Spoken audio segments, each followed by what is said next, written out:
नमस्कार, मैं शगुन शर्मा। रात के 10:30 बज रहे हैं और अब वक्त हो गया है सस्पेंस का।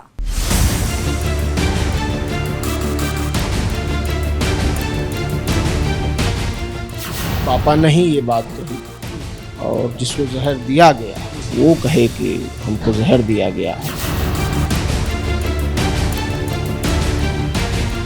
हकीकत भी है, वो सब जान रहा है। बहुत बड़ी साजिश के तहत सब हुआ है।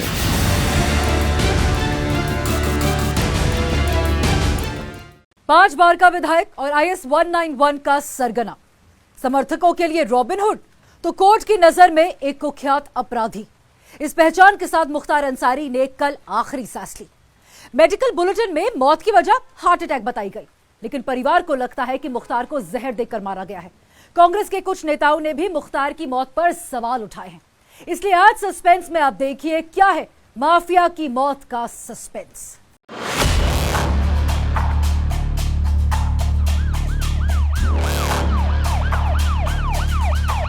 मुख्तार अंसारी के शव को लेकर गाड़ी बांदा से निकल चुकी है।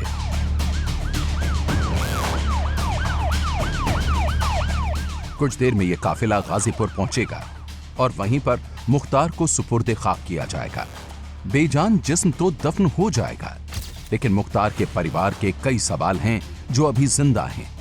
सवालों में सीधा आरोप सिस्टम पर है। परिवार को लगता है कि मुख्तार को हार्ट अटैक नहीं आया, उसे जहर देकर मारा गया है। सुनिए ABP न्यूज से मुख्तार अंसारी के बेटे ने क्या कहा। पापा ने ही ये बात कही और जिसको जहर दिया गया वो कहे कि हमको जहर दिया गया है। और मेरी आंतें जैसे लग रहा है कोई काट रहा है, बहुत तकलीफ में हूँ मैं।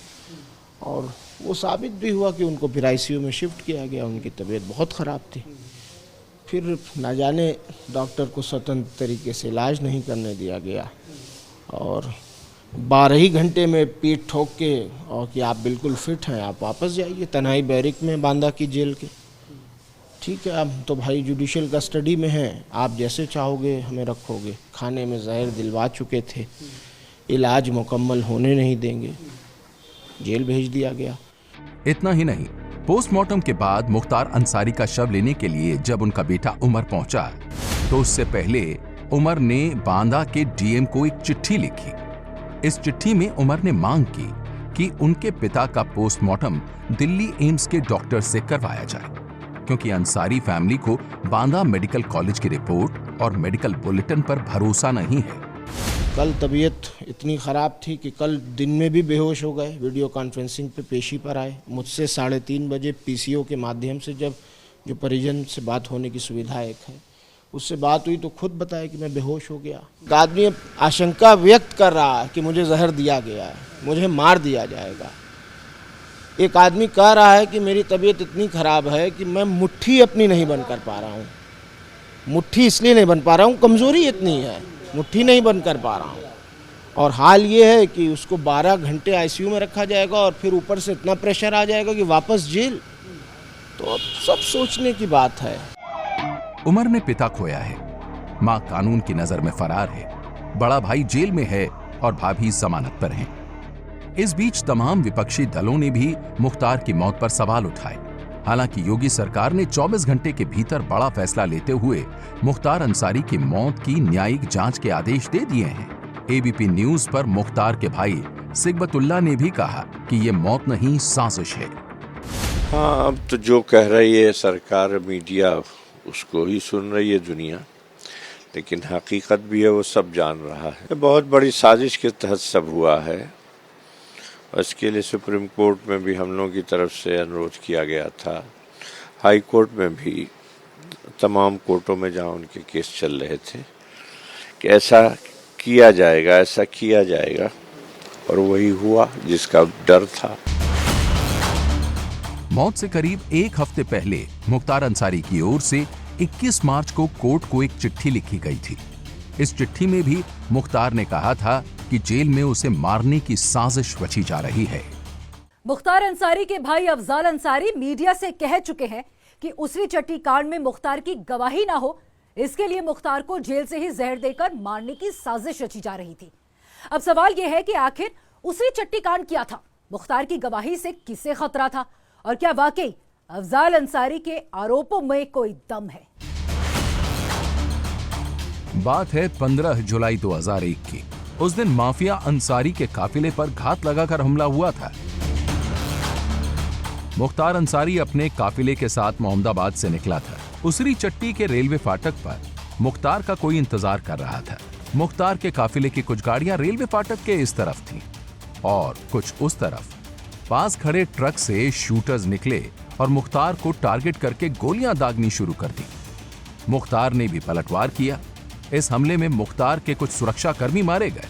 कहा जाता है कि मुख्तार ने भी एक हमलावर को मार गिराया। इस हमले के लिए मुख्तार अंसारी का परिवार ब्रजेश सिंह को मास्टरमाइंड मानता है।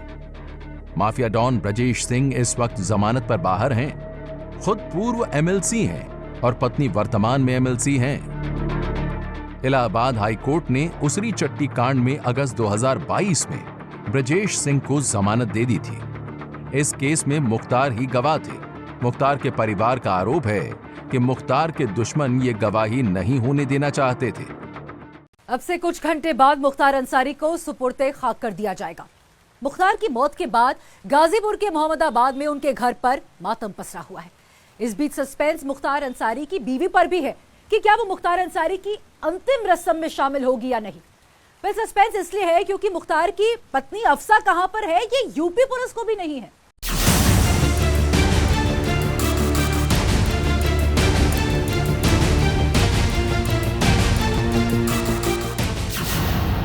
मुख्तार अंसारी के अंजाम से उसके आगाज का अंदाजा ही न होता।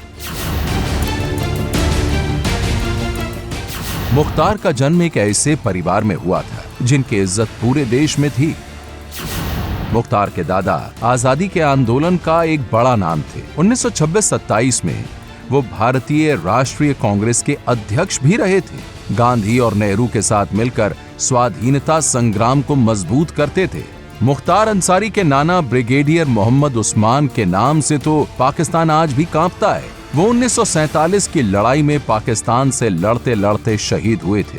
उन्हें महावीर चक्र भी मिला था। मुख्तार के नाना को नौशेरा का शेर कहा जाता था। इतना ही नहीं, देश के पूर्व उपराष्ट्रपति डॉक्टर हामिद अंसारी भी इसी परिवार से आते हैं और रिश्ते में मुख्तार के चाचा लगते हैं। लेकिन इस विरासत को मुख्तार संभाल नहीं सके और आज मुख्तार का अपना परिवार कानून की नजर में अपराधी है। की मौत संदेह के घेरे में है, तो देखिए न्यायालय को इसमें स्वयं रुचि लेना चाहिए। अगर जेल में किसी की मृत्यु होती है तो उसकी जिम्मेदारी प्रशासनिक अधिकारी, जेल से लेकर के सरकार से लेकर सबकी जिम्मेदारी है। मुख्तार अंसारी की मौत से ऐसा लगता है कि सरकार कानूनी ढंग से नाकामयाब रहने पर मनमानी ढंग से एक खास वर्ग या मजहब के लोगों को, विरोधियों को मार रही है। सीबीआई जांच या जुडिशियल जांच से कोई फायदा नहीं है, ये सभी को पता है कि जिस तरीके से आरोपी मुख्तार अंसारी की जेल में मौत हुई है, वो उत्तर प्रदेश की भारतीय जनता पार्टी की सरकार पर गंभीर प्रश्न खड़े करते हैं। इसकी उच्च स्तरीय जांच होनी चाहिए। हाई कोर्ट के सिटिंग जज के सुपरविजन में जांच हो, ताकि पता चले लोगों को कि जेलों में क्या हो रहा है और उत्तर प्रदेश के शासन में किस तरीके का जंगल राज चल रहा है। इन तस्वीरों को देखिए। मुख्तार और अफशा की लव मैरिज थी। शादी के वक्त मुख्तार की पत्नी पर कोई केस नहीं था, लेकिन आज मुख्तार की पत्नी 75,000 की इनामी है। काफी वक्त से फरार है। उनके खिलाफ लुकआउट नोटिस भी जारी हो चुका है। पुलिस से जुड़े सूत्र बताते हैं कि मुख्तार के जेल जाने के बाद अफशा अंसारी ही मुख्तार के गैंग को ऑपरेट करती रहीं। वैसे मुख्तार अंसारी की मौत की न्यायिक जांच के आदेश भी दे दिए गए हैं। 30 दिन के अंदर जांच रिपोर्ट भी सबके सामने आ जाएगी और दूध का दूध, पानी का पानी हो जाएगा। सस्पेंस में आज बस इतना ही। अब आपसे सोमवार को होगी मुलाकात एक नए सस्पेंस के साथ। नमस्कार। जैसे ही घड़ी का काटा दोपहर 2:30 पे आए, बबीता जी का दिल सास बहू साजिश के लिए मचल जाए। और ये है इनकी बहू, पूरे दिन ऑफिस की टेंशन हो जाए गॉन जब ये करें अपना फेवरेट शो फ्री टाइम पे ऑन। इनकी तरह आप भी देखिए अपना फेवरेट शो अपने टाइम पर और डाउनलोड कीजिए एबीपी लाइव ऐप अपने स्मार्ट टीवी पर।